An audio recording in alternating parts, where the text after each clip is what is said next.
This is a really good mic. Is picking that up. Wow. Damn. Yeah. What they call me.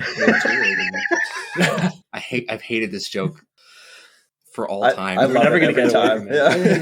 I hate it. I want it to stop, but it never will because you guys love it so much. All right. That is our cold open right there. I also really like in the cold open when you guys refer to it as, oh, this is going to be the cold open. Yeah. I just love it. There it is. We found it. It's breaking the fourth wall or fifth wall. The fourth mic. Oh, there it is. I don't know. It's lazy.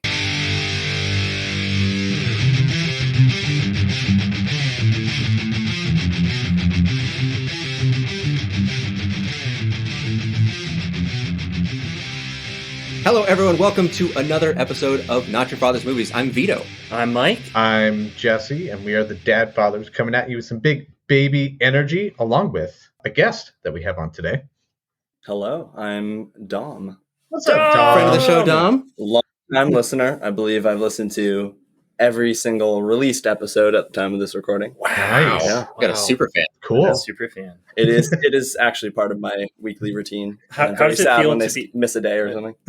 That's how does it feel to be a super fan? It feels, well, being here right now, it feels like I should be getting all of your autographs right now. And I've known. We don't give autographs. Okay. I do. It's $20. I give nice, give okay. fingernail cuticles. Ooh. Hey, I'll take one. You're like DiCaprio in The Aviator. You just got mason jars full of fingernail clippings. Yeah, pretty much. Oh, this got really uncomfortable. Well, thank you for joining us, Dominic. Yeah, very happy to be here. Yeah, really happy to have you. Hopefully not for the only time. Mm-hmm. But today we're talking about a really special movie and one that was close to your heart anyway, Yeah, totally. from all the conversations we've had about it. Mm-hmm. We're talking about 2017's Baby Driver.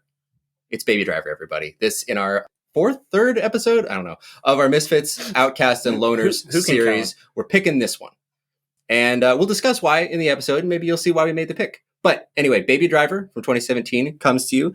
It's written, directed, and executive produced by Edgar Wright, kind of the comedy action extraordinaire, who's directed Shaun of the Dead, Hot Fuzz, Scott Pilgrim vs. the World, The World's End, and the upcoming Last Night in Soho. Yes. He has written all of those, along with some various co-writers. He's also credited for Ant-Man and The Adventures of Tintin. And we'll be discussing Edgar Wright and his style in this episode a little bit further on, so I'm going to save it all for then. Stars Ansel Elgort, who is known as the Fault in Our Stars guy. Yep. Mm-hmm. Yep. I saw a great review of this movie that was just The Fault in Our Cars, which was great. It was great. I loved it. Pretty much. That's it. Yeah. You seen The Fault in Our Stars? Well, it's just this with cars. Yeah, and more shooting and no And weird less- scene in the Anne Frank house. And I'm Yeah. pretty sure less cancer. Less Oh, cancer. yeah, far less Yeah, cancer. I Who don't could think know? Who You gotta wait for Baby Driver 2 to find out if there's any cancer in True, this. yeah. Exactly. I actually did see that one in theaters. I did too. I saw that too in theaters. Yeah. I don't know why I did it. I know why. Yeah? Yeah. Because you wanted to cry. No, a girl made me. Oh, yeah. The classic Yeah. racing. It's always Well, a reason. except that when I went to see it, I went to see it with friends of the show, Nick and Letney. Nice. Because I went to see it. I don't know why. I think I got a better Oh, reason. yeah. You do. Yeah. I Anyway. think that deserves the Undad Award. I agree. I accept Boom, it. boom, boom, boom. Here's the award. Thank you.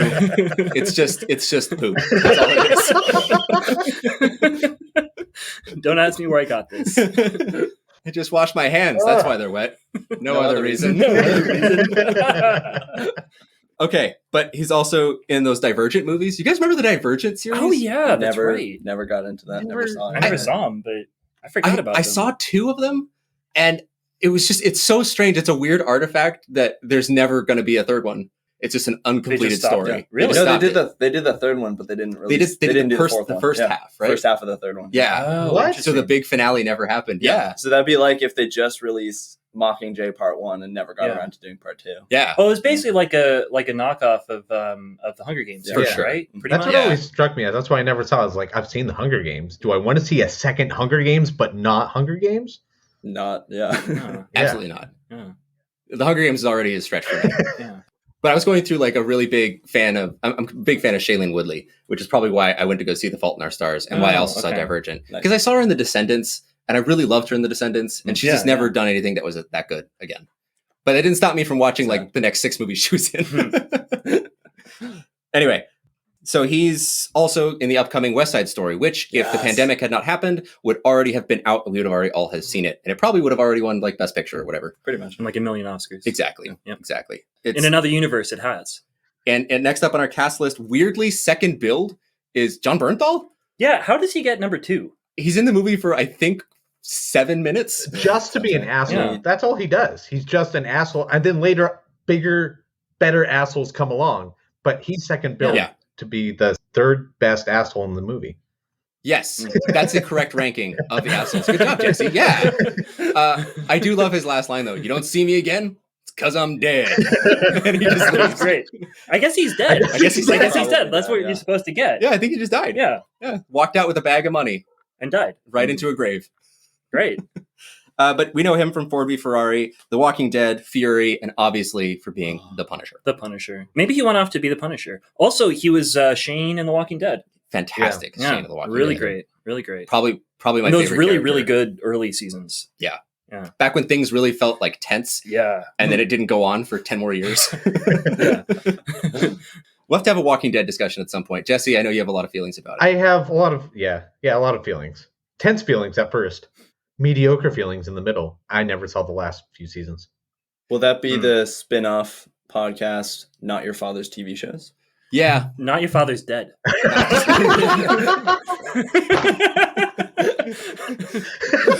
That really got Jesse. I was just kind of wondering, why not just call it Not Your Father's Walking? And then we can talk about Curieta alongside The Walking Dead. There we go. That would be an interesting compare and contrast. Yeah. Yeah. We'd find out how... Just still walking against all of The Walking Dead. Yeah. Yeah. And it would just be really fun to put things on opposite ends of the spectrum that have no commonalities whatsoever. But sound like they might be similar. Still Walking could be the name of like a zombie movie. It could be. Because they're still walking yeah. even though they're dead. Why are they still walking? I think that's the alternate title for The Road. I agree. The There Road you go. could also Anyway, be a zombie movie. Just stay on the road. Yeah. It kind of is. I mean, they're cannibals, I Yeah. guess. I mean, I think you have to be dead to be a zombie. But Oh, that's true. I think they were morally dead, is what Cormac McCarthy was doing with that. Interesting. Yeah. Interesting. Anyway, this is way off topic. Anyway, Yeah. going back.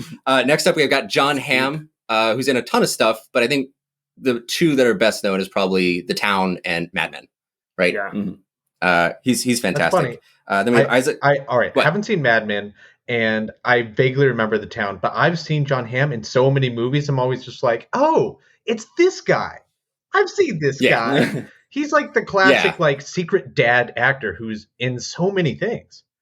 Yeah, like his role in 30 Rock. Yeah. It's so good. It's so he plays the the most handsome and dumbest guy in the world. he's so handsome no one's ever told him he's bad at anything. I love that so and so he thinks he's like the best cook in the world, but he makes what does he make? Like It's spaghetti, but I think it's spaghetti, but he uses orange Gatorade it's for amazing. the orange flavor. Oh.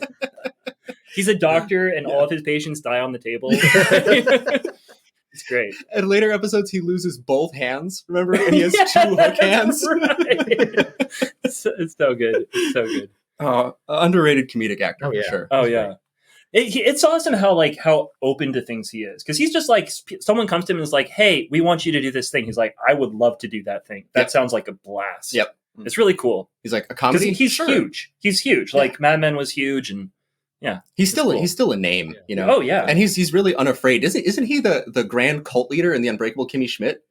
Isn't that who it's Is he? revealed to be? The one that put Kimmy Schmidt through like all that trauma? that's right. Oh, Yeah, yeah. yeah. He's like in a bunch of really small roles in TV shows. I'm pretty sure he Yeah. also plays a love interest in Seinfeld.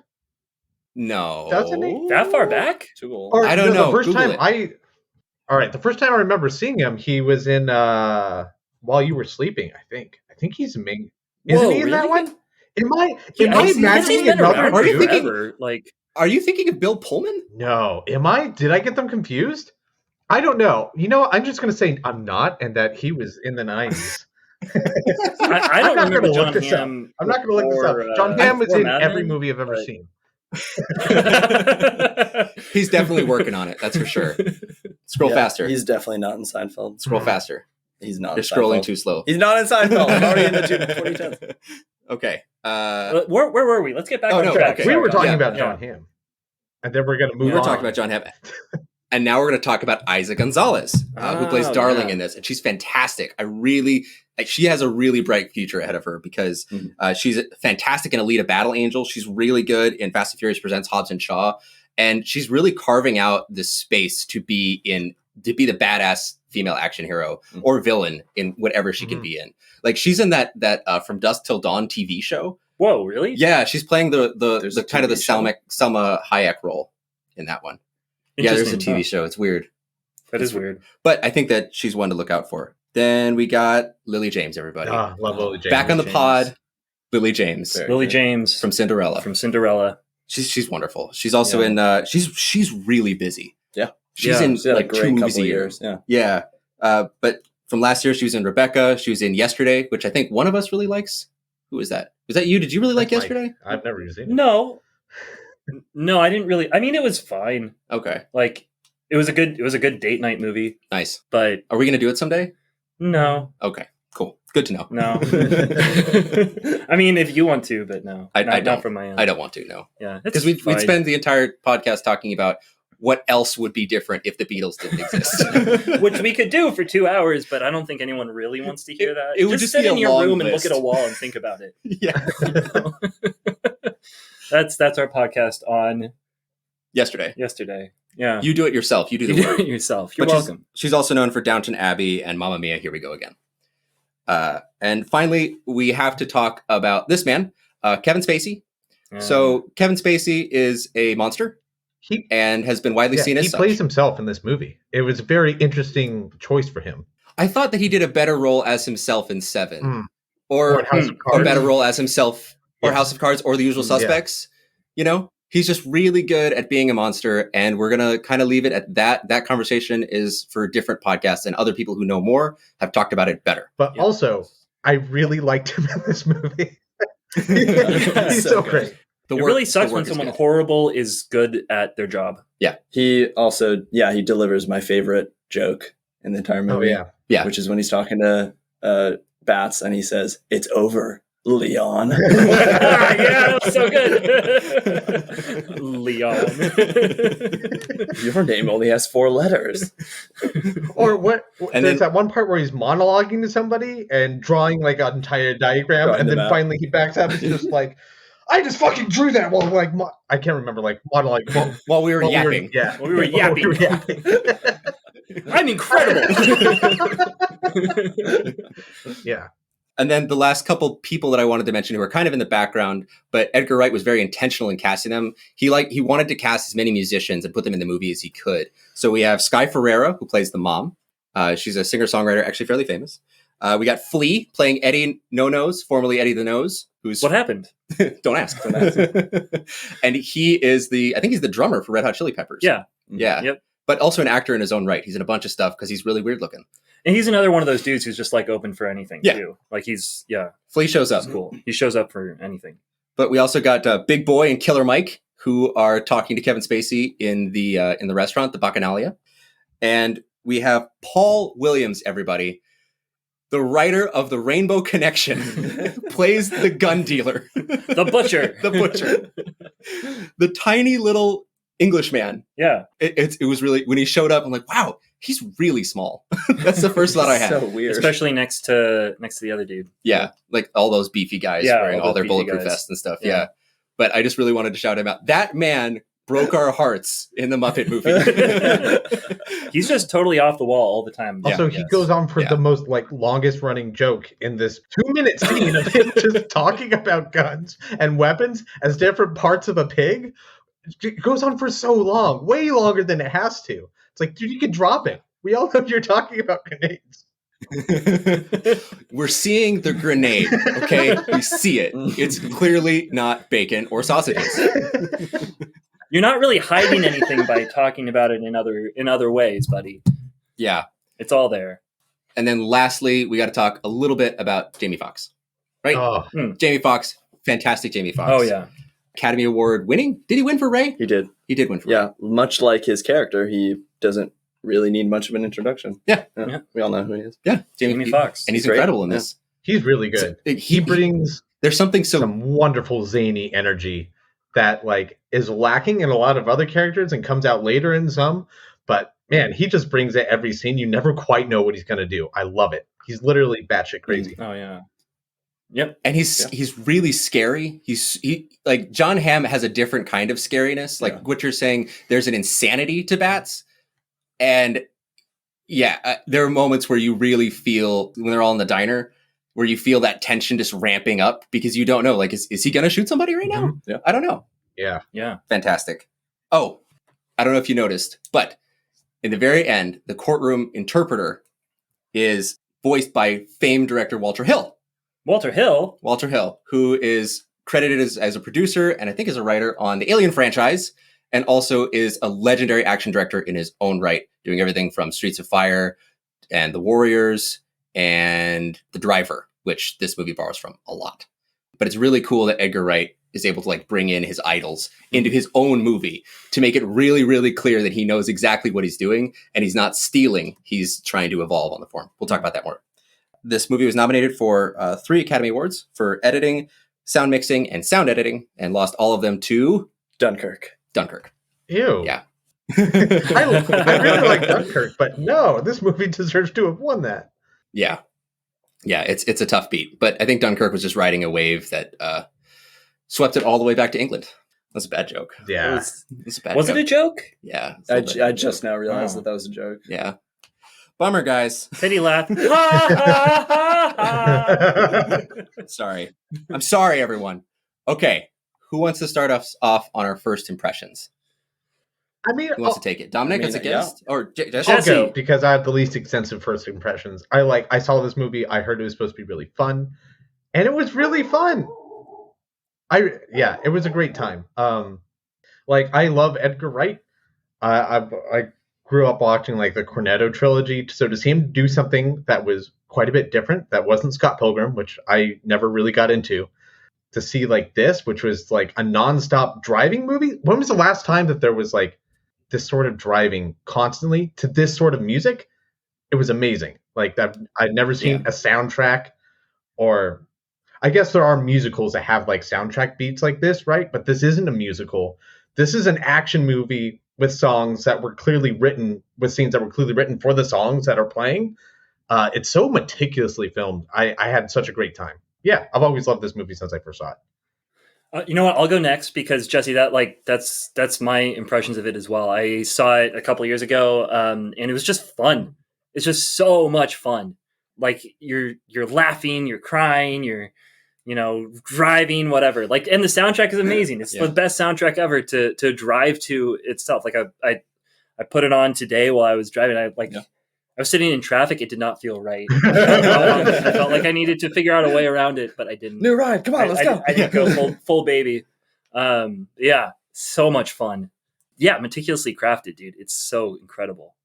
It's incredible. Yeah. What about you, Dom? Yeah, I was really bummed because I didn't get to see this one in the theaters, and I really wanted to.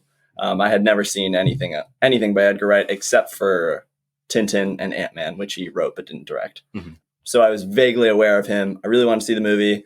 I didn't get to see it in theaters, but I saw it within a year. Shout out to my friend Maria from college who actually showed it to me, and I absolutely loved it. And yeah, here we are. Nice. Cool. Yeah, I did see it in theaters and fell in love with it right away.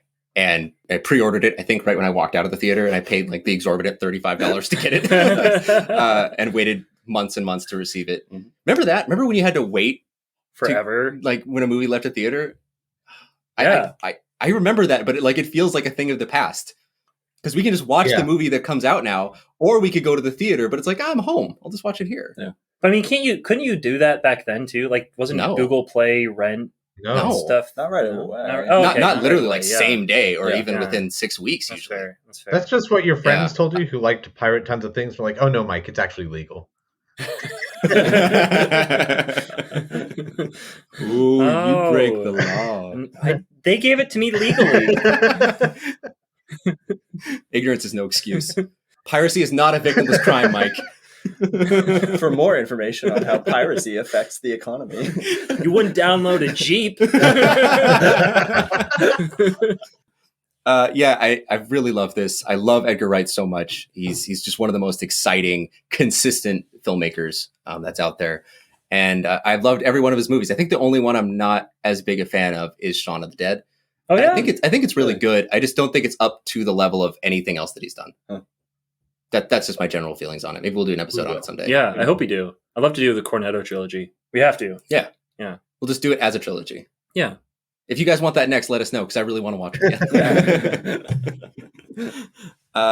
I'm going to ask you, Jesse, will you show this to your kids and when? I will show it to them. This is in some ways a silly action movie, but it's not silly. It's like it shows like bullet holes in people, and I think they need to be like a lot of blood. And a lot of blood. There's a lot of blood. But it's not like gore. It's not like straight up gore like Logan, right? This isn't like or Shaun of the Dead. Shaun of the Dead. Yeah. You got red in your shirt. You got red on you. Yeah. Is Baby Driver rated PG-13? No, it's R. It's a big R. It's a big R. Yeah. Okay.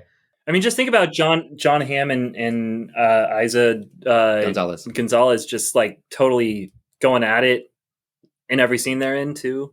There's lots of things. I mean, they're not. I know what you mean. But just like all these kind of come together, it's definitely. I saw a deleted scene where they hadn't finished like some of the makeup effects, and it's very clear that Isa Gonzalez had been making out with Jon Hamm for a while because all along her chin it was just like bright red, and I was like, how many takes it? Because he's just stubbly the whole time. It was like the hardest thing to kiss. Face rash, man. Right. Face rash. Yeah. But I'm gonna go with like 16. As long as they're not like, I would sit down and watch it with them when they're 16. Yeah. Mm-hmm. Yeah. What about you, Mike? Yeah, I'd say something like that. Definitely like older teens. But yeah, I definitely want to show it to them. Like I remember sitting down with my friend's dad to watch what is it? I think it was The French Connection. Oh wow! And like the car chase in that. I maybe I'm thinking of the wrong movie. But there's no. You probably are. Gene Hackman. Yeah. Popeye Doyle. Yeah. And they've got like the car chase, the really famous car. Yeah, okay, it's The French Connection. I don't know, I was in the older teens probably. Okay. I don't really remember it, but like the car chase, like that's a thing that you sit down and do with your dad. This movie is car chases, and like that's amazing. Yeah. And I want to show my kids that, and it's so much fun. It's such a genre piece. But it is also very violent, and there's a lot of cussing. And like the characters are maybe more troubled in some ways than some of the like older movies in a lot of ways. Like there's some very apparent troubles with all of them. Yeah. This is like an example of the protagonist who's in a dark world, and that's weird. I guess we haven't really talked about it that much, but like when the protagonist is doing bad things and maybe doesn't want to be a part of it, but ends up doing bad things himself. That's a weird concept. That's an older kid concept. Oh yeah, for sure.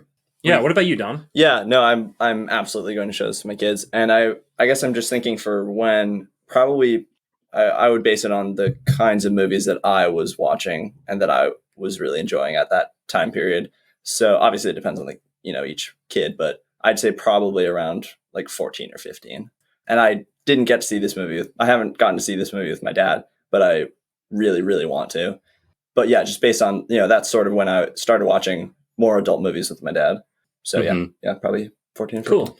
Yeah, I have a distinct memory of watching The Thing with my dad when I was like 15 years old. Nice. And it was really a transformative experience. I think then like the next week we watched like Night of the Living Dead, and the week after that we watched Tremors. Yeah, that's awesome. But yeah, I think I'm going to go about that 14, 15 years of age, because it's something that is so enjoyable on its face. I watched this with my mom a couple years ago, and it's not really a movie that my mom would like, but I thought that because of the music and the humor, she would really get into it. And she really did. And she only flinched at the shootout scene for when they're buying the guns, because it's so sudden. Oh, yeah. And then when Jamie Foxx gets skewered. Yeah. But even after the movie, she's like, it was a lot of blood and a lot of cursing. I really had a fun time, though. That's what I remember. So I would definitely want to share this with my kids. And yeah, mid-teens. Yeah, cool. Great. We're all like at the same spot. Yeah. Mid-teens. Mid to late. Yeah. Want to show it to our kids. For That's sure. great. It's That's nice. awesome. It's nice we have a complete agreement. Yeah. I kind of want to argue about something, but I have nothing to argue about. It's just so good. It's not a very controversial movie. No, I guess that's true. Everyone loves this. Yeah. Okay. Going forward then, maybe we should start talking about, we're going to do a couple different interesting things here. So because this is almost like a jukebox musical, we are going to be doing favorite scenes. And with those, we're also going to be doing favorite needle drops, favorite moments when that song comes on that sort of defines the scene. Mm-hmm. And it maybe, Jesse, did you want to go first again? Let's have somebody else go first. Let's have Dom go first. Dominic, you got yours? Yes, favorite scene and favorite needle drop. Yeah. Yeah. So yeah, I have two different ones. So for my favorite scene, I picked the opening scene. Mm-hmm. The opening scene of the movie, the opening chase. There's so many great things about this scene. The thing I really, on rewatch, the thing I really gravitated towards is the fact that this scene is 100% baby-centric. Mm-hmm. We start on Baby. The three robbers go into the bank, and we stay on Baby. And in any other sort of action or crime or thriller kind of movie, you'd be in the bank with them. Yeah. The camera never goes in the bank. It's only a close up from the outside. Mm-hmm. We're just being with Baby. Baby's in his zone, and we're just hanging out with him for a bit. And then throughout the scene, which is a phenomenal action scene on every level, music, editing, camera work, and all that, it's a Baby scene. Mm-hmm. And Baby is constantly showing us who he is. There's really no dialogue in this scene at all. It's just we are watching who Baby is. And we find out that he is amazing at what he does and that he loves music. And that's most of what we need to know about Baby. And it's just told in a very efficient way. Yeah. Hard agree that the song, bell bottoms, bell bottoms. It's so electrifying, and it's such a weird pick. Like, it's perfect, but it's such a strange choice to pick the John Spencer Blues Explosion and be like, bell bottoms, this is the one. Yep, this is the song to start the movie. Yeah, and it's because it's been in Edgar Wright's head for like 20 years. Yeah, and he's listening to it. It's like, what would be great is if this started a movie. Bell bottoms. Yeah.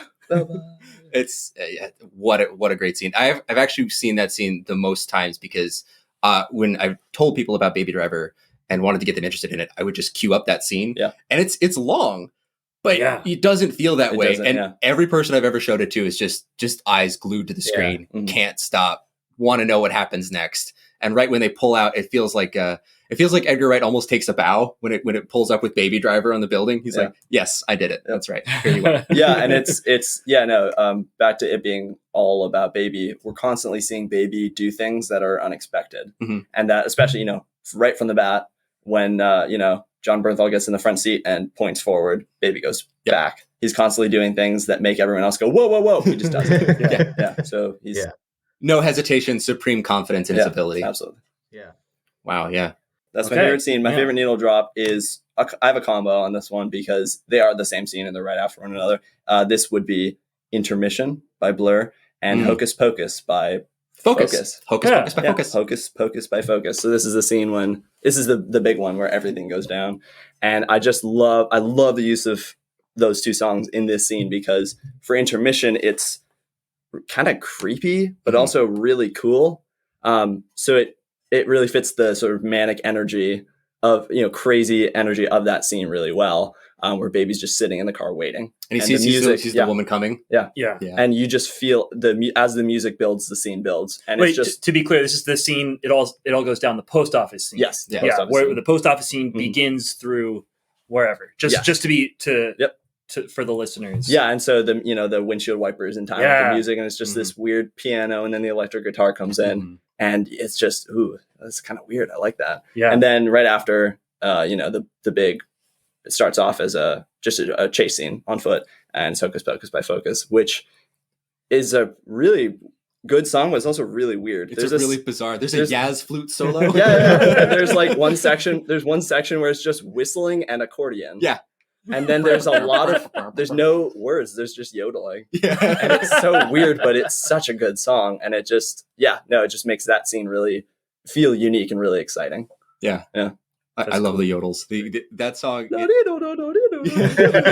It's so weird. Like dumb and goofy, but it's also really intense. But that's the thing about that scene is that it starts off really intense and some really gruesome violence, but it's never, you kind of laugh at it and it's just really fun.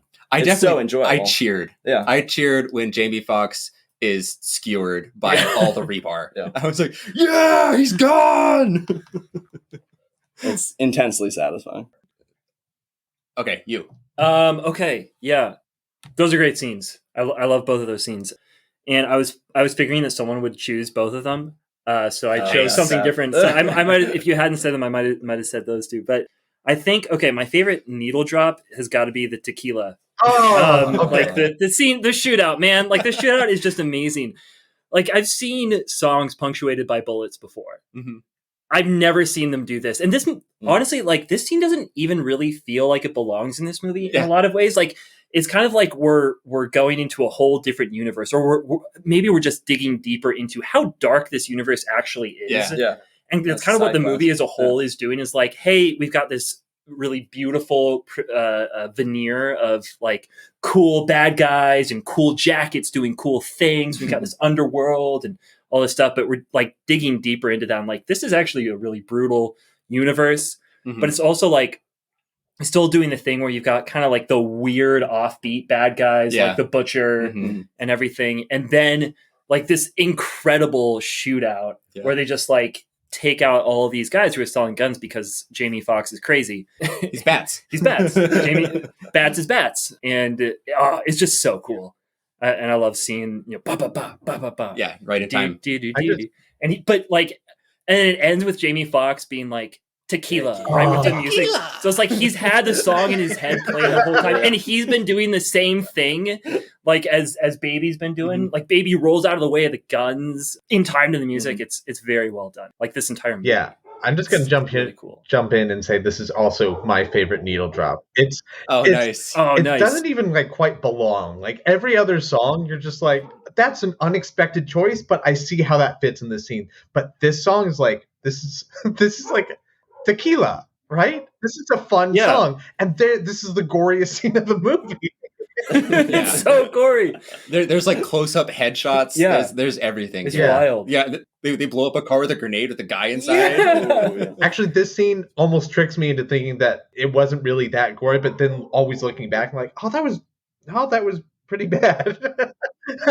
Brutal. But like, I know, because the song like makes you feel like it's fun, like they're having a fun time.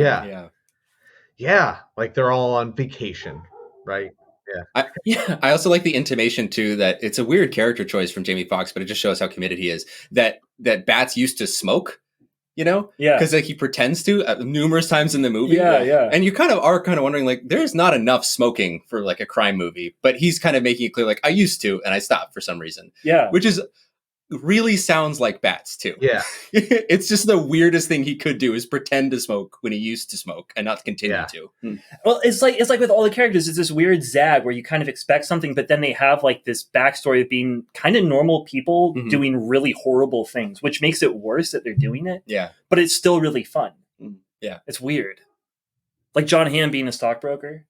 Which I'm going to go ahead and say my favorite scene is the scene where we find out Jon Hamm is a stockbroker. The scene where they're in the diner. They go after the tequila scene. Jamie Foxx makes them go there where Deborah is working. And it's the first time that Deborah sees like Baby's life, his job. What he does. What she's been like, oh yeah, it's totally fine that you do this and whatever, because she doesn't know. And now he doesn't pay attention to her. He pretends she doesn't exist, and she's going through, dude, we are like talking about running away together. What's going on? Right. But then so like her emotions are going, and you get a real sense of like, she has no idea what's going on, and everything that she's feeling makes sense.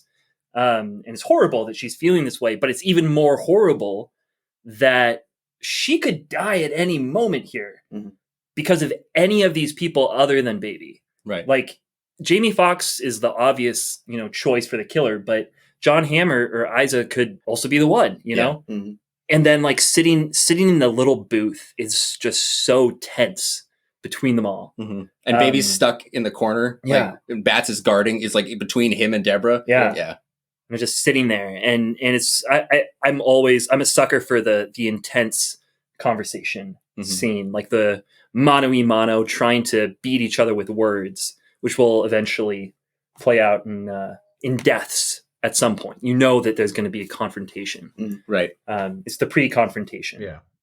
Yeah. Once again, Mike, you've taken my favorite scene as well. Oh, I'm sorry. I'm so sorry. I can't believe you like the same scene as me, Mike. No, that's. Do you have any backups? Yeah. Well, first off, let's just talk about this scene for a second, because this scene deserves to be talked about. Yes. Like, when Bats is talking to Jon Hamm, or Buddy. Yeah. He's talking to Buddy and like, yeah, you were probably a Wall Street broker, weren't you? Like, he has him totally pegged. You can tell he says everything exactly how it's happened to him. It's like, you're on vacation. This is my life. This is my job, which is kind of why I think Bats is so crazy. You have to be more insane to make this your life rather than just a vacation job.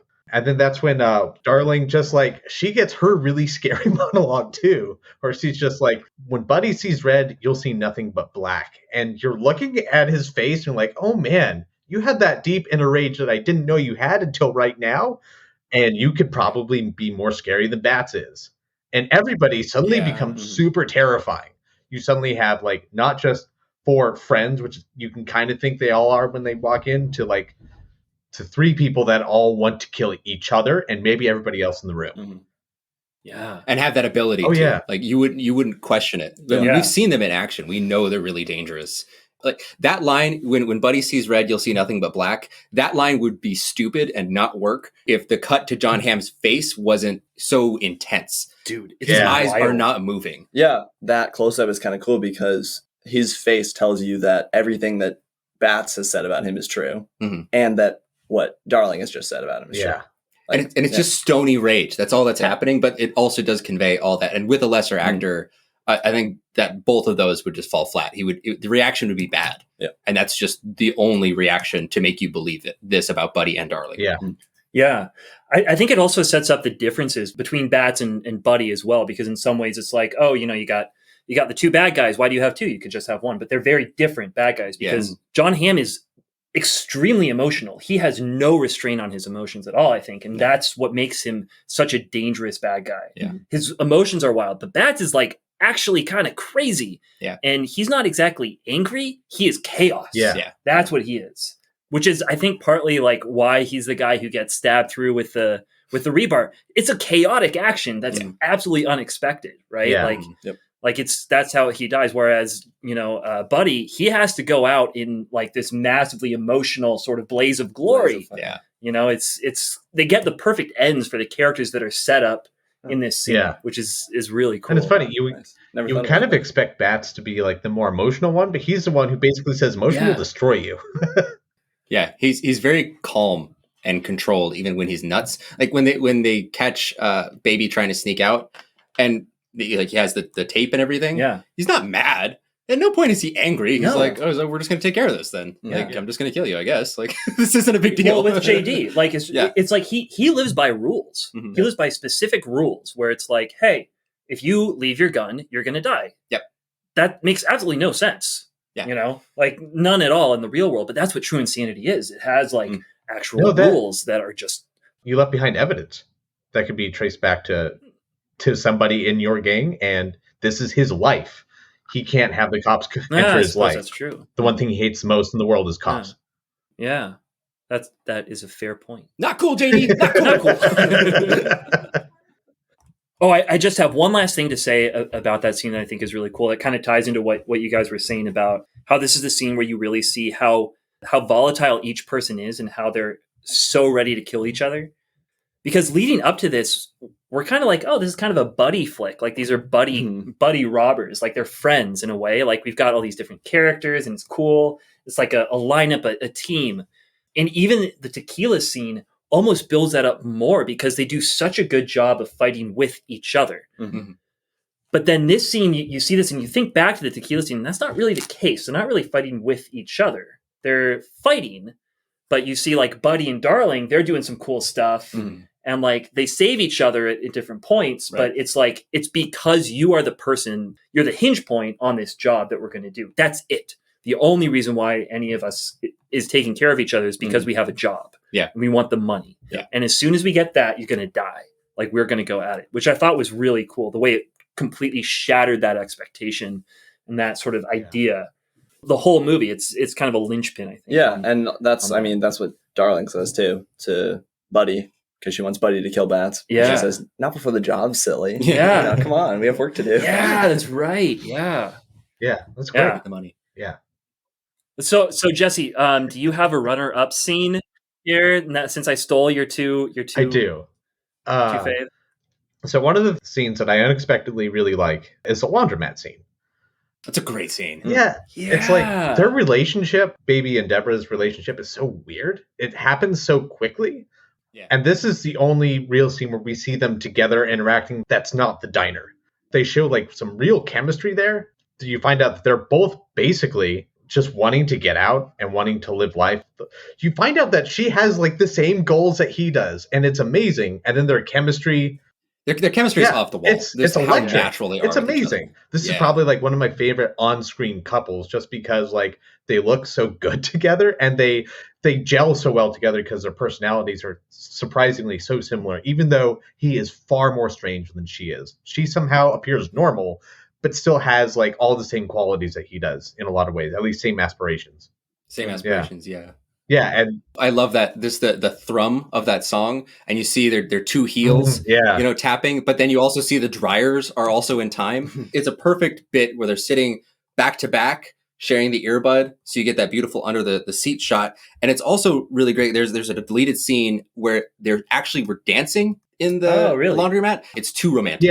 Yeah. Like the it's thing too is, far. they basically were dancing. The way they're choreographing, like walking backwards and then forwards, it looks like an actual choreographed dance the way they're doing it right now. It's really cool. Yeah, and I think that's a lot better than straight up swing dancing in front of the dryers. Yeah, I think so. It's a lot more subtle. It shows more how easy they are around each other so quickly. Like that familiarity is, like you're saying, it's electric. Would you say they're easy like Sunday morning? I think so. Nice. Good summary. Nice. Yeah. Did you have another needle drop scene, or is that just your favorite scene? Dude, so that was my favorite other like runner-up scene. My second favorite like needle drop would probably be the finale too.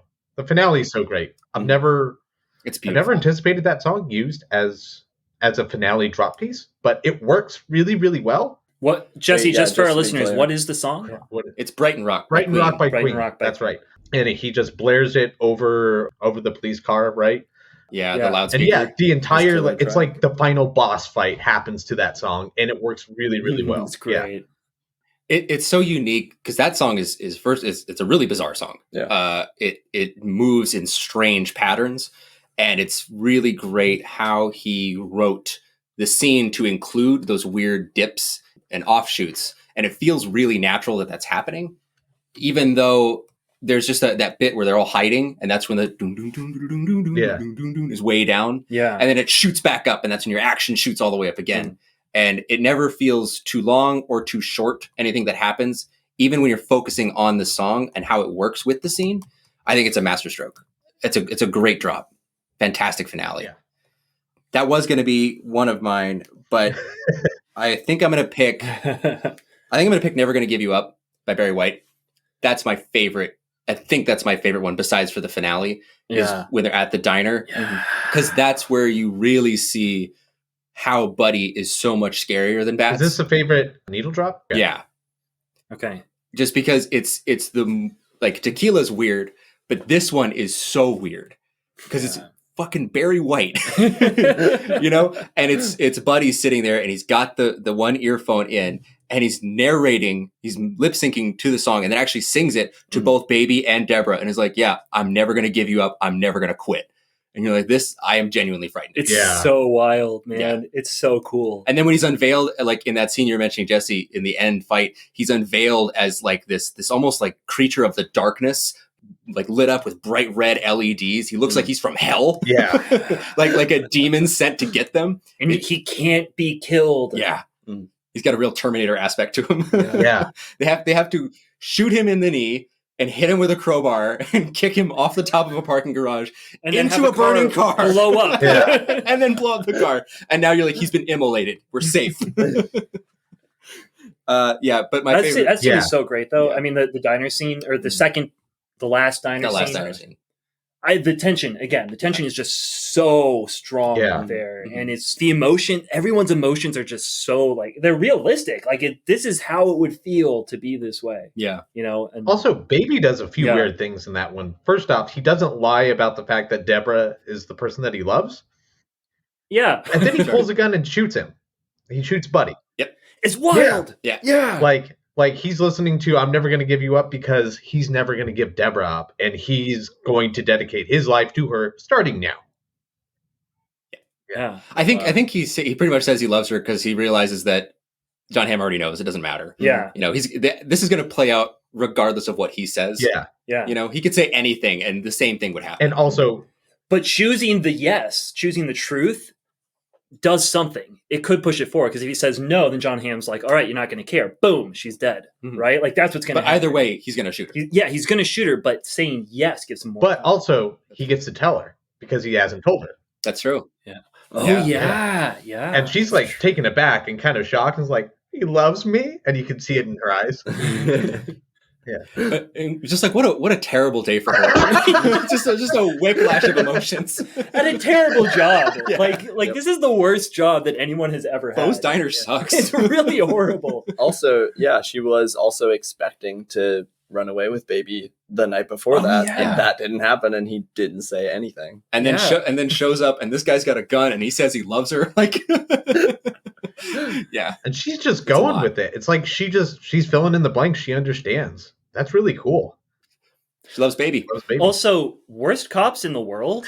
Like, there is an APB out for these specific people. They know their faces. Also, they both have cut up faces. They're so they both have up. visible wounds. Yeah, and like everyone is trembling. Deborah's like everyone crying. is terrified right now. The cop's like, I need the bathroom. I gotta go to the bathroom. That is you guys that do is whatever such you great want Edgar here. Wright humor right there. I love that. Yeah, It is. Yeah. There's a really great like visual pun at the end where Baby and Deborah run out the back. Buddy's inside. He shoots the other cop.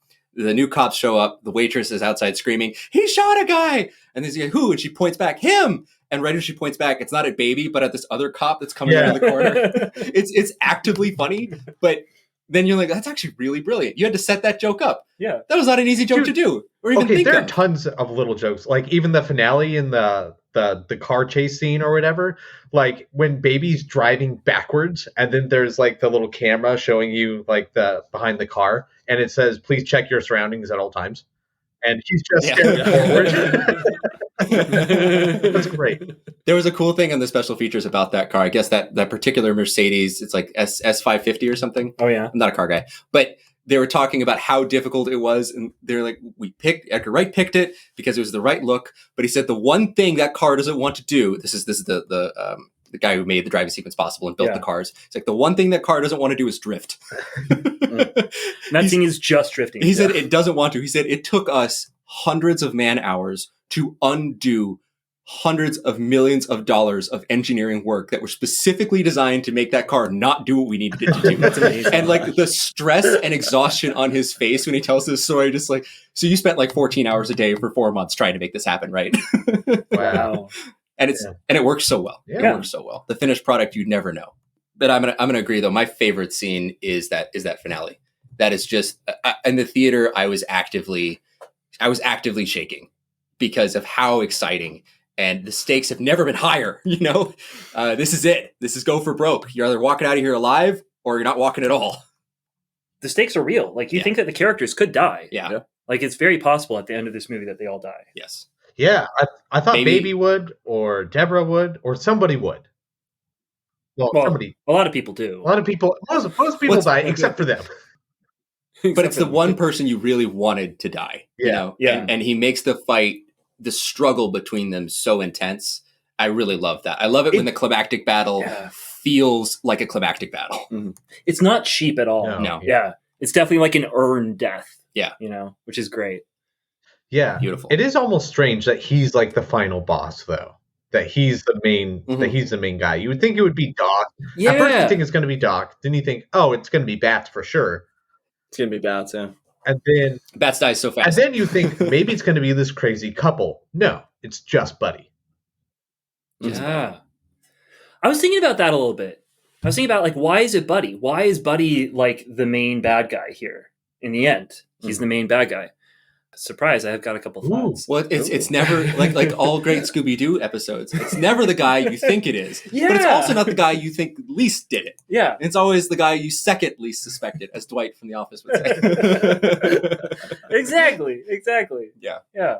But also, I mean, I feel like he's also the most like Baby in a lot of ways. I mean, he's so friendly to him. Like he's the guy who's going to, if anyone's going to draw Baby actually into the life of crime, it's Buddy. Yeah. Which is like, it's kind of nice that their names are so close together, Baby and Buddy. And like, you kind of get that, but he's friendly to him. He's like, dude, whatever, the kid can drive. Like, why are you making fun of him for his stuff? Like, he's not retarded. That's a horrible thing to say. Yeah. He's like, and he gets into his world. He's like listening to music, talking to him. He's like, hey, let's build this connection. Doc is the dad and Buddy is like the older brother. Yeah. But Buddy's also trying to step into that sort of dad role in a lot of ways. And just like, even when he says like, isn't he the guy who says like, when it gets emotional, like that's when you die? Gives him really intense coaching about how to do this. Yeah. Which is really, really weird. And so in a certain way, it's like, he sort of represents all that's Actually, I thought that was Bats. I thought it was Bats. Was it Bats? Was it Bats? Well, he's like, did you make me miss? Did you catch emotions? Because that's right. That's right. And he has right. I agreed at the wrong point. Okay. I still think my point holds, even though I was very wrong. I think your very point important. Yeah. No, Mike, I really like what you said about there's the difference between Buddy's relationship with Baby and Doc. Because Doc actually ends up being a true ally to Baby. Yeah. Even though it doesn't seem really like that weird for a lot of the movie. That was if you quote Monsters Inc. to me one more time. It's been pissing me off so much. Yeah. Sam watches it all the time. I finally figured it out. That was so funny. I love that kid. I love Sam. Sam is the best. Yeah. Sam is the future crime lord that will be running Atlanta, Georgia. He might already or maybe Doc's dead. Step into that role. Yeah. He can obviously watch a movie and completely case a joint with the intentions of everyone in there within like a minute. Yeah. And Baby's like, wait, 1 camera, 2, 3. Fuck, there's a lot of cameras. I don't even know how to do this. You have a mint that says Sam on it. So good. Great. I did have one thought though concerning like why Buddy is the bad guy. And that's because like he's that's a position that Baby's currently headed in, right? He's going to have Deborah by his side. Maybe he'll bring her into it. Maybe they'll be the couple just like them. That's where he's going. That is his current trajectory right now. Because he wants to leave. He actually wants to leave this world. And he's planned out a few different ways to get out.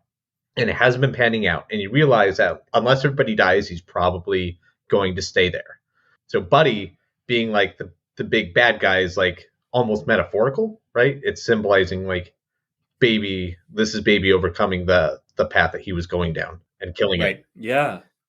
Well, it's interesting too, because it's like Baby's on the rise to that. Like he's getting with the girl and then they're going to go off and go on this wild sort of Bonnie and Clyde adventure together. Whereas Buddy and Darling are on the back end. Like they they get broken because she gets killed at the end and stuff.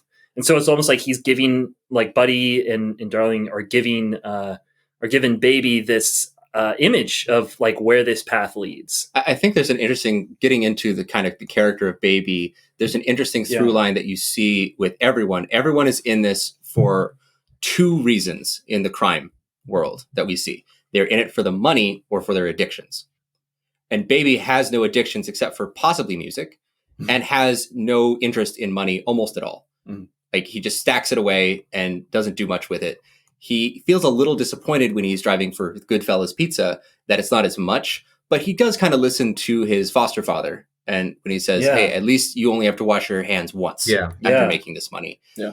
And it's like make your driving make people happy. Yes. Like that's such a nice. But even in all the aspirations that he gives to Deborah, right? They don't talk about money. They talk about just wanting to get out and be together. And that's like the pure innocence that he has, is that he's uncorrupted by the things everyone else is being corrupted by. And that's, I think, like in talking about Baby and Buddy, it's the one line that truly separates them, is that Buddy is a slave to his desires, right? He's a slave to everything that he likes. He ran off with the stripper that he knew. He loves money, but he loves money because it buys him Vegas and Coke. Yeah. And everything he does, like when he says goodbye to Doc after the first job, he's like, we'll be back when the nose bag runs dry, And that's something that everyone says all the time. Everyone has a nose problem, quote unquote. And that just stands in for that greater addiction. A nasal issue. A nasal issue, yeah. It's a better way of saying nose problem, you're right. Yeah. Also, a nose bag is gross. So imagine like a feed bag for a horse, but it's Coke and it's on your nose. It's like hanging down in front of your mouth. You got to like pull it to the side Was that what Eddie's problem was? Eddie the Nose? Formerly Eddie the Nose? Eddie, I think, we're just led to believe it's just money. Because he doesn't really have a character. No, I'm just talking about his nose specifically. Oh, it could be. It very well could. He has a huge... Yeah. Maybe he got his nose put back on so he could do cocaine. This is... What? Just imagining. Just wild. My imagination is going wild. Yeah, he's too dad to comprehend what's going on right now. Exactly. But kind of talking then about that baby's innocence. So he obviously comes from a deep trauma in his life. Yeah. His parents had a very fraught relationship, probably with some violence towards the mother from the father. Yeah, we actually see it. Yeah, we see a little bit, but I think he probably saw a lot more. Yes. I think. And his dad definitely had a drinking issue as well. You see that in a couple scenes. He's usually holding a bottle. Mm-hmm. And the only thing that he really has that he holds on to is his mother and her love of music. She was a singer trying to make it. Mm-hmm. And he has the tape that she made for him. And I think that leading into talking about why baby loves the music so much is I think it's just that he's still a lost child. He's still the baby and he holds on to the music for dear life.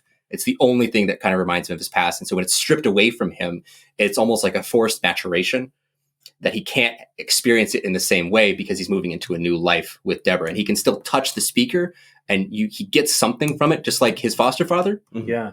But it's not the same. And he also doesn't seem to need it as much now that he can't access it as freely.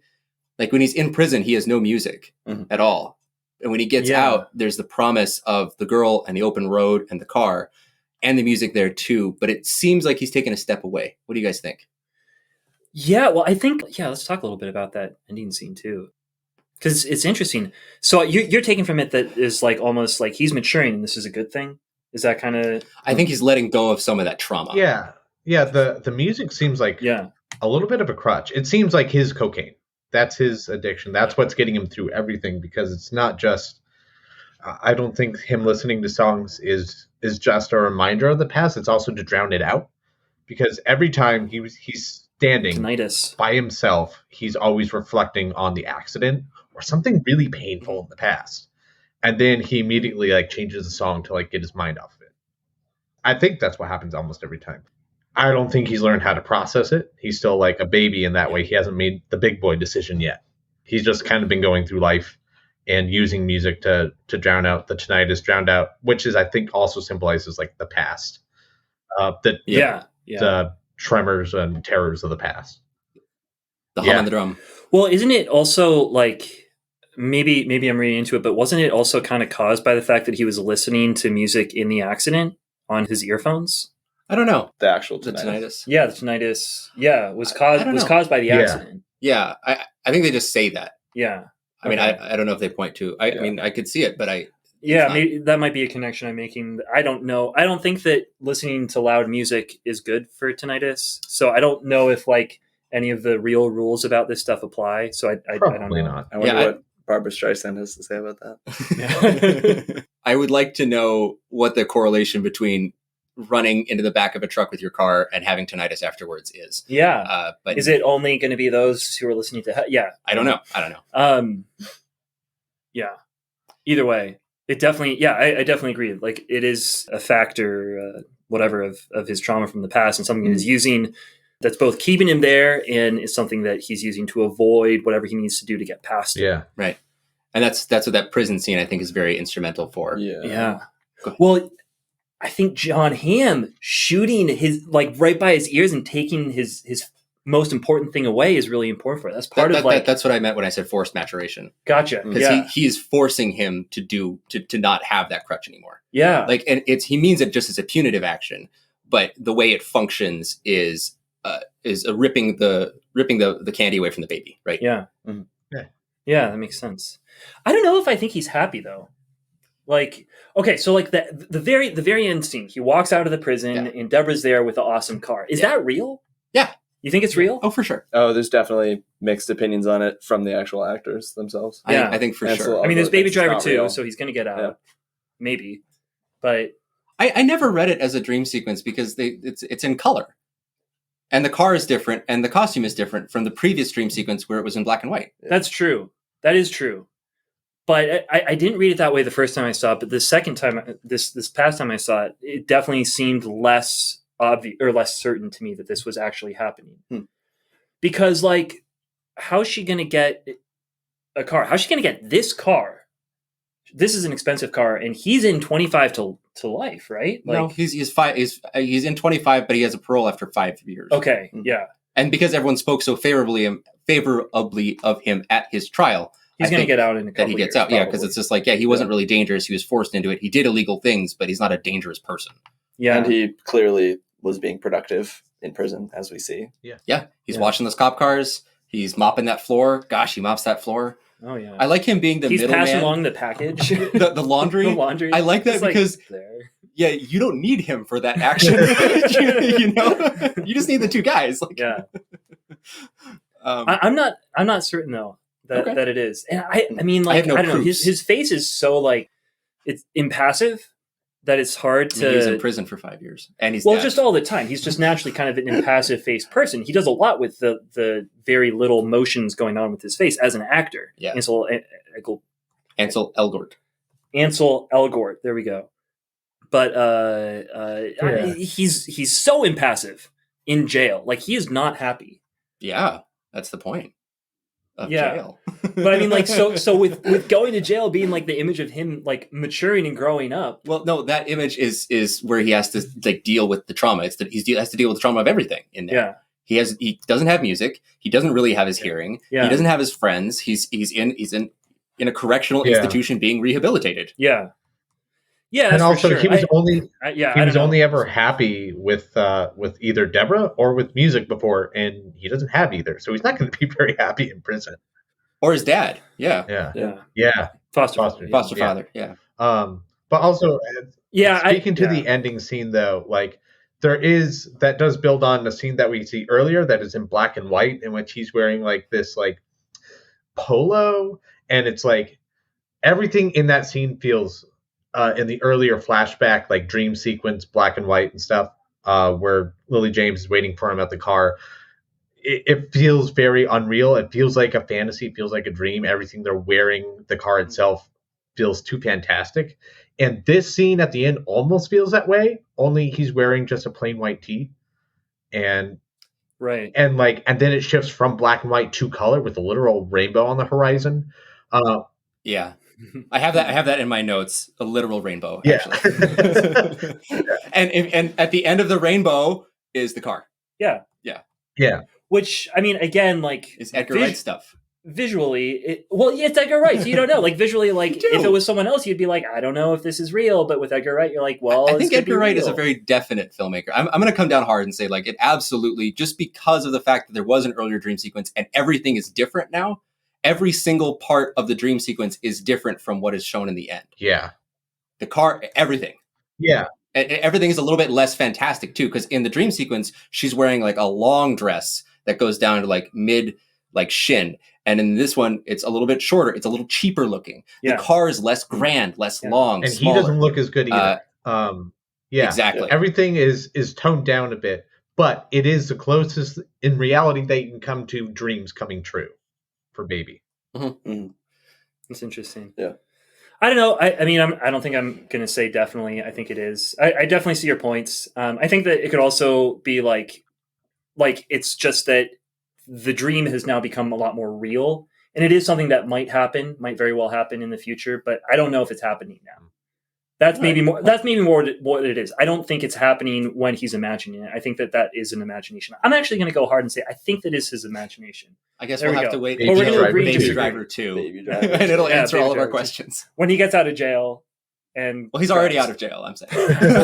All right, let's move on. Yeah, let's move on. We're stuck in a whirlpool. Yeah. All right. I think we should talk a little bit about Edgar Wright, because we've done a Wes Anderson movie, we've done a Tarantino movie, we've done a Nolan movie, and Edgar Wright is in that class of people. Not only because he's kind of wild, personal friends with all of them, I believe. Yeah. He gets around. Edgar Wright knows everybody, and everyone likes him. He must just be like a super nice guy, but he also knows everything. Yeah. But not in such an annoying way as Tarantino. Yeah. Like the 3-hour podcast on the Empire podcast between Wright and Tarantino is mostly Tarantino going, but the cool thing about this one, okay, is that it's like this other movie. Have you ever seen this one? Edgar Wright's like, no, I haven't. I have not seen that. He's like, should I? But the stuff that he has seen, he's very generous with sharing. And if someone says something that I know he thinks is like utter nonsense, like Tarantino saying there's more terror in the end, in the scene of in Once Upon a Time in Hollywood at the Spawn Ranch than in the end of Silence of the Lambs. Edgar Wright goes, okay. He just lets it go. He's like, fine, you say what you want to say, Quentin. But in that same vein, these are all very stylish filmmakers that have their own clearly defined writing and directing style. Mm-hmm. Everyone sounds different from everyone else. Like we talked about Wes Anderson being like Dollhouse guy. And we talked about Nolan being obsessed with time and not liking dialogue very much. And we talked about Tarantino. Or winning characters. Likes to kill them. He very much likes to kill them. Yeah. Or Tarantino, where every character in the worst ways sometimes sounds just like Tarantino talking to himself. Edgar Wright has this very distinctive, sometimes it's deadpan, sometimes it's sarcastic. It's almost always stylish dialogue, right? There's a lot of puns. There's a lot of callbacks. There's a lot of little rhymes that he throws in, like what Bats describes Baby. He's loony, like his tunes. Like things that no one would ever say, but they sound really good in an Edgar Wright movie. Yeah. And he knows how to handle it best. Like it's kind of telling he only has 2 screenwriting credits on 2 other projects that he hasn't directed. And each of those he shared with somebody else, because you'd have to have someone else to take out the Edgar Wright idiosyncrasies, because no other director would know how to time it. Right. And I think that going forward, I wonder if Baby Driver is the most Edgar Wright thing, if it's the clearest maturation of his style. And I really want to know what you guys think after having seen everything he's done, or just some of it. Except for A Fistful of Fingers. I didn't get around to it. I was trying to watch it before this, but I didn't get to it. It's on YouTube if anyone wants to go look at it. It's his very first feature. But what do you guys think about all that? What do you think about Edgar Wright as a stylist, as a filmmaker? I mean, I really don't have much to say, because the only movies of his that I've seen are Baby Driver and Shaun of the Dead, and the 2 that he just wrote. So I'm just curious to hear what you guys have to think. Oh, I realized just like this week, I've seen I think Edgar Wright is the only filmmaker I've seen everything that he's done by at this point, except for A Fistful of Fingers, which is wild. Has he just done 5? I didn't. 5 feature films? Yeah, I named them all at the beginning. It's just Shaun of the Dead, Hot Fuzz, Scott Pilgrim vs. the World, The World's End, this one, and then upcoming Last Night in Soho. And then Fistful of Fingers counts as a feature because he took it to festivals. Oh, never saw that one. And it's an hour and 20 minutes. Yeah, so I mean, it's low bar, 5. But still, I guess I really like him, because every single one of those movies, I'm like, this is amazing. This is an incredible movie. Yeah. But it's fun. And I didn't go about it intentionally, which I usually do. When I'm like, I want to see this director or something. Like, I do it intentionally. I'm like, okay, what's his next one? What's the next one I'm going to do now? But like, I remember Shaun of the Dead coming out and being like, this is hilarious. It's amazing. And then Hot Fuzz. Hot Fuzz is so funny. It's so funny. And he does such a good job of doing like the genre flick. Yeah. Without being like up his own ass, Like Quentin Tarantino does genre flicks. Yes. In a lot of ways. And he's really proud of it. It was interesting because like Edgar Wright and Quentin Tarantino, they're kind of doing the same thing, but totally differently. Yeah. Quentin Tarantino is like taking scenes and being like, I'm going to make the most profound, ridiculous sort of like way of doing this scene in a meaningful sort of manner. But it's also like this scene is directly from one of the fights in Kill Bill Volume 1 is literally the end fight. It's almost exactly the end fight from Lady Snowblood. Like so many of his movies have exact scenes that are just from another movie. And he just did it the Tarantino way. Well, so I was thinking I feel like Edgar Wright and Quentin Tarantino are kind of like, there were 2 sorts of kids growing up. There were the kids who liked movies and they were like, I want to play games like when we were 6. Like I want to play cowboy-like games. Mhm. And we go around and we'd make like these awesome games with incredible stuff. And we pull in all this stuff that we knew and they seemed better than any movie that we'd ever seen. Sure. Then there were the kids who were like, I love this movie and we're going to recreate every single moment of that movie in our game. And if we don't do that, the game sucks. That was me. I raised my hand. That's Edgar Wright and Quentin Tarantino. Yeah. Like right there, which is why I think part of why like we love them both. They're both incredible. I kind of like Edgar Wright a little bit more because he takes himself a little less seriously. And I was more the kind of kid who was like, let's imagine and add whatever we can in. And every one of his movies is so even, right? Yeah. It's evenly good from the beginning to the end of it. I can't remember any scene in an Edgar Wright movie where I'm like, well, I don't like this very much. I like all of it from the start to the finish. And sometimes in some Tarantino movies, I'm like, I'm just not connecting with this right now. And it's going to go on for another 10 minutes and I have to wait for it to be done. Yeah. Yeah. I also like, I'll say I didn't really connect with Last Night or World's End as much as the other ones. Oh, I love The World's End. I know. I don't know. I think that might be me. We'll have to talk about it. Sorry, Jesse. Yeah. Sorry, Jesse. I talked over you. Oh shit! What was I going to say? I don't know. Something about Edgar Wright. I would hope so. If I have to think about like the most Edgar Wright movie, though, like I think you said it was Baby Driver. I always think of Hot Fuzz. That's the most like. Yeah. I don't know. It's Edgar Wright is almost like Wes Anderson insofar as like he's so meticulous about every scene. It's very clear that everything that's going on is so meticulously planned, even though it looks semi-natural, unlike Wes Anderson, where it never does. Sure. It's always artificial. Yeah. You know it's always artificial. Yeah, with Edgar Wright, he always makes the planning look natural, which actually takes way more planning and is probably way harder to do than what Wes Anderson does. Yeah. Not to take away from him, but I guess I just did. And then it's opinion. It's opinion. Yeah. And like it helps too that Edgar Wright often works like I think he's worked a couple times with an actual choreographer. Mm-hmm. And Wes Anderson, it's like usually just him, just in his head. And like yelling at the production designer, or maybe talking to them very nicely. I'm not really sure. Yeah, it's always hard to tell for me though, like whether or not who Edgar Wright like really is, because like he's so invested in whatever genre he's doing that I never really feel like I get the sense of like I know exactly what Edgar Wright is doing, other than you are meticulous about what you're doing at every moment, and you have like crazy characters who don't have like very realistic arcs, but I love their arcs because you make it work out. You make everything very symbolic. But I actually have a hard time like pinning down who exactly Edgar Wright is. I want to see like 4 more movies by him. I think what happens that I really love is that he usually cites 2 to 5 movies as inspirations for whichever project that he has now. So like Baby Driver is Heat, Point Break, blah. The Vanishing Point and The Driver, and they're all very clearly here. Or like something like The World's End is very much just like the Invasion of the Body Snatchers. Everything in that is just Invasion of the Body Snatchers, right? With a little bit of War of the Worlds, and then you look at like Shaun of the Dead. That's and also like King Arthur Legends.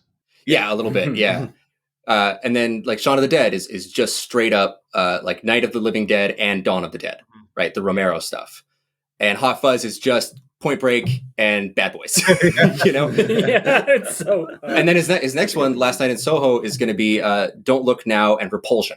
Like those are the 2 that he cited. Very, very influential 70s and 60s horror films.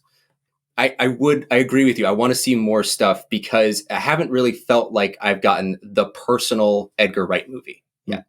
He's personal in all of them, but it always feels like an exercise for him. Like these are things that I love. I'm going to put them in this.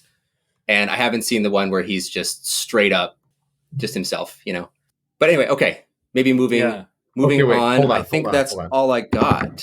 Oh, what? Sidebar. What? All right. Ooh. What? Sidebar! We haven't done these in a while. So, given the fact that there are so many songs about Baby, which song...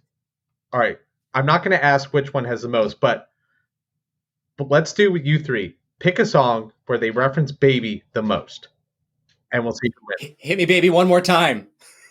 Wait, all right. You just got Hit Me, Baby, one more real? time. Let's do 2 more. Yes. Baby by Justin Bieber. Baby by Justin Bieber. Whoa. Mike? Every single song that says "baby" in it just went out of my head. So I no longer know any songs at all. You're the song guy. Are you sure Modest Mouse doesn't have a song with "baby" in it? I actually don't know. Because every song that has "baby" in it went out of my head. Oh, damn it, Mike. Oh gosh, there's got to be "Baby I Love You." No, "Baby." That one song. The one song that has the most babies in it? Yeah, the one, yeah. No, I don't know. Which one? No, that one. I'm sorry. I'm gonna have to bow out. I'm horrible at these games. I lose them all. I can't even come up with a song that says "baby" in it. I might just have to give back my baby card. You were never a baby. All right. So Mike loses. Yes, it's like golf, right? The lowest That's scores. right. That's right. Hit Me Baby One More Time has 25 babies, but Nice. Just- In 3 minutes. Justin that's a lot. Bieber's Baby, he says "baby" 57 times. There you go. Automatically a terrible song. That is too many times in 3 minutes to say one word. Yeah, I guess that should be Baby Driver's song. It's just Justin Bieber's Baby. Wait, does that mean I get my baby? You card get now? Here you go. I guess. If Can you I have want it, Mike's? I don't know. The I don't know Baby if I want Dad, this. the Baby Yes. Daddy Award. The Baby Daddy Award. Baby Daddy The Baby Daddy Award. There you go. I'll take it. So now, if you ever come back on the show, you just have to remind all the listeners of what you've won, Yes. because we probably are not going to remember. I don't want anyone I to will. remember that I couldn't think of a single baby song. Dominic will. You Just- will. I will. Jesse My will. baby Out of just because I actually took down these numbers, there's BABY Baby. They sing that has 24 babies. Ice Ice Baby has Okay. 18. Kiss Me Through Way fewer than I Kiss thought. Me Through the Phone. He says it 15 times. Kiss Me Oh. Baby One More Time. Kiss Me Baby One More Time. Yeah. There we go. Sorry, that's a song. Is it a song? Okay. Kiss me, baby. One more. Is it like that? Yeah. It's Hit Me Baby One More Time. Is it Hit Me Baby Oh, One yeah, More it is. Time? the one I Yeah. picked. That's Gosh, what I'm it just is. like, That was my song. It's gonna be like, wow. That's the one I picked. Oh, Bye Bye Bye. He says it 11 times. Cold Okay. Outside 10 Okay. times. But yeah, nothing even comes close to Justin Bieber, which is a whopping 57. Mm-hmm. That's incredible. That's too many. Okay. Let's wrap up then here. Jesse, is this a dad's movie? Yeah, it's a dad movie. It's got cars. It's got the most stylish, it's got the most stylish. What the See, I'm not the only one who looks stupid sometimes. stylistic action, and it's great. It's stylistic. Let's make that a thing. Stylistic. That means stylistic action. Ooh. I think that's stylicious. Ooh, yeah. It's the most stylicious. This is one of the most stylicious, with some of the best car scenes we've ever seen, with the best soundtrack, and just the best characters. This is probably the most fun crime group that I've seen on screen. Yeah, it's a dad movie. Yeah. Mike? Oh yeah, it's definitely a dad movie. So much fun. It's fun. It's cars. It's running. It's dancing. It's good music. How could it not be a dad movie? Lots of shooting. Lots of shooting. Yeah. Lots of dying. Yeah. The good guy wins. The bad guy loses. He gets the girl. Yeah. It's got a little bit He of gets the girl. rising action. A little bit of A little bit of climax. A little bit of climax. Does it have a protagonist?